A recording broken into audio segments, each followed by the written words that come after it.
대한민국 군의 최악의 사건이 80년대에 있었습니다. 바로 문제의 22사단과 28사단에서 말이죠.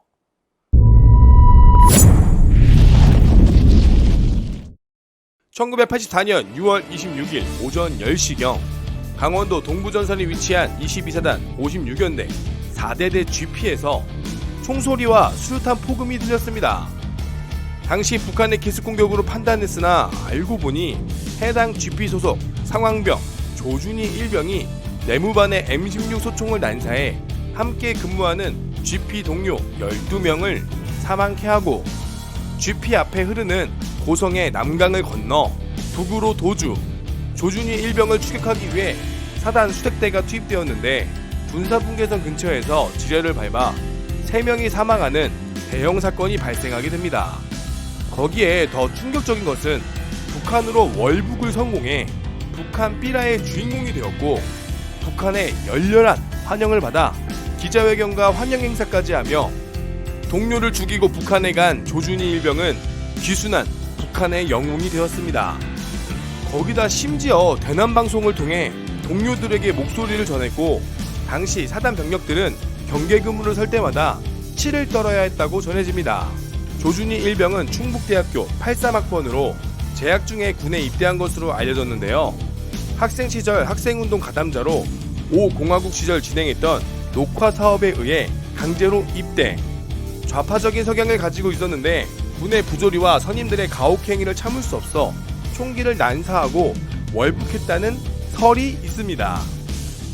여기서 녹화 사업이란 사상이 불온하다고 판단되는 학생들을 강제로 증지시켜 특별교육을 받게 했던 사업으로 학생운동과 집회를 차단하기 위한 목적으로 사용되었습니다.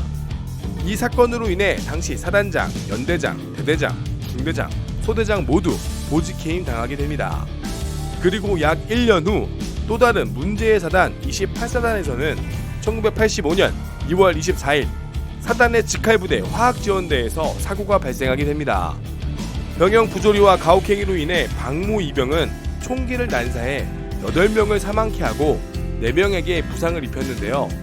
이후 재판을 통해 박 이병은 총사령을 당하게 되고, 이 총사령은 군에서 이뤄진 마지막 사형으로 알려져 있습니다. 이 두 사건 모두 외부에 전혀 알려지지 않았는데요. 바로 당시 5공화국 군사정권에서 이 사실을 모두 비밀로 취급했습니다. 앞서 설명한 22사단 조준희 일병 월북 사건의 경우 피해자의 가족들에겐 북한의 특공대 급습을 당했다고 설명했고, 유가족끼리 뭉치면 부검이나 사고조사를 요구할 수도 있으니 유가족 간 접촉을 금지, 심지어 당시 보안사에서 유가족을 감시했다는 주장도 있습니다. 그리고 당시 추적했던 수색대원들이 지뢰를 밟아 사망하거나 부상을 심하게 입었는데도 군에서 제대로 된 보상과 대우를 해주지 않았고, 그냥 사건을 조용히 묻어버리고 군사기밀이라는 말로 절대 보안을 유지했습니다.